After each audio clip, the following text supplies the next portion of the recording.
இஸ்லாம் சமயத்தை சார்ந்தவர்களை பற்றி தவறாக பேசுகிறார்கள், இஸ்லாம் சமயத்திற்கு எதிராக சில சட்டங்களை போடுகிறார்கள் என்று மீண்டும் மீண்டும் பேசி ஒரு அச்சத்தை உருவாக்குவதில் எனக்கு உடன்பாடு இல்லை. அதனால்தான் ஷாகின் பார்க்கிலே அத்துணை பெண்கள் கூடியிருந்த போது கூட, இதே பாளையங்கோட்டைக்கு நான் அதே காலகட்டத்தில் வந்திருந்த போது, தமிழ்நாடு முழுக்க பல இடங்களுக்கு போன போது கூட நான் ஷாகின் பார்க்கு வரமாட்டேன்னு சொன்னேன்.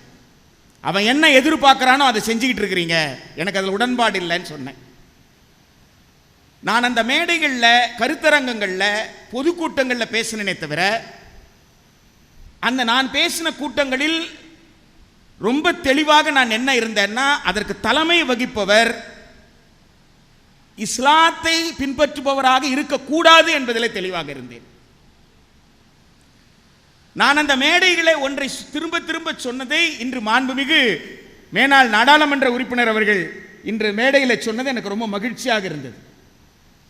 நான் அந்த விஷயம் என்ன அவர்களிடம் அந்த மேடைகளை நான் சொன்னேன் என்று சொன்னால், இந்திய நாட்டு வரலாற்றில் வாஸ்கோ ட காமா இந்தியாவிற்கான வழியை ஐரோப்பியர்களுக்கு கண்டுபிடித்து தந்தார்கள் என்று ஒரு பதிவு இருக்கிறது. ஆனால் இந்திய நாட்டினுடைய இந்த நிலப்பரப்பில் அரபிக்கடல் இந்த பக்கம், வங்காள விரிகுடா அந்த பக்கம், இந்து மகாசமுத்திரம் இவற்றால் சூழப்பட்ட இந்த பகுதி, இந்த பக்கம் வடக்கே எடுத்துக்கிட்டீங்கன்னா மலையால் சூழப்பட்ட இந்த பகுதி, இந்த பகுதியில் பலரும் வந்திருக்கிறாங்க. வாஸ்கோ ட காமா தான் முதல்லலாம் ஒன்றும் கண்டுபிடிக்கல, இந்த ரூட்டை கண்டுபிடிச்சு வச்சவன் வந்தவன் எவ்வளோ பேர் இருக்கிறான்.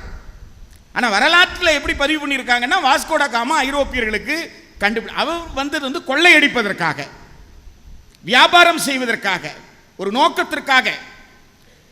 ஐரோப்பாவில் இருந்த மன்னர்கள் அந்த காலத்தில் 15ஆம் நூற்றாண்டிலே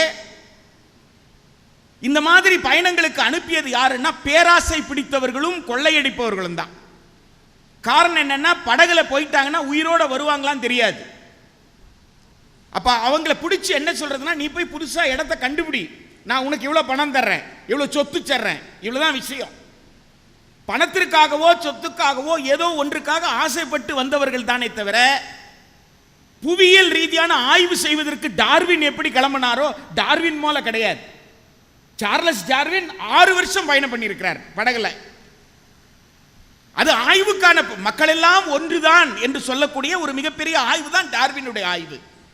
நீ டிஎன்ஏ எல்லாம் பிரிக்க முடியாது. இந்த மேடையில் இருப்பவர்கள் என்னுடைய டிஎன்ஏ, இவங்க டிஎன்ஏ எல்லாம் எடுத்தா ஒரே டிஎன்ஏவா இருக்கும். நீ எடுத்து பாருங்க. அதை சொன்னதுதான் சார்லஸ் டார்வின்.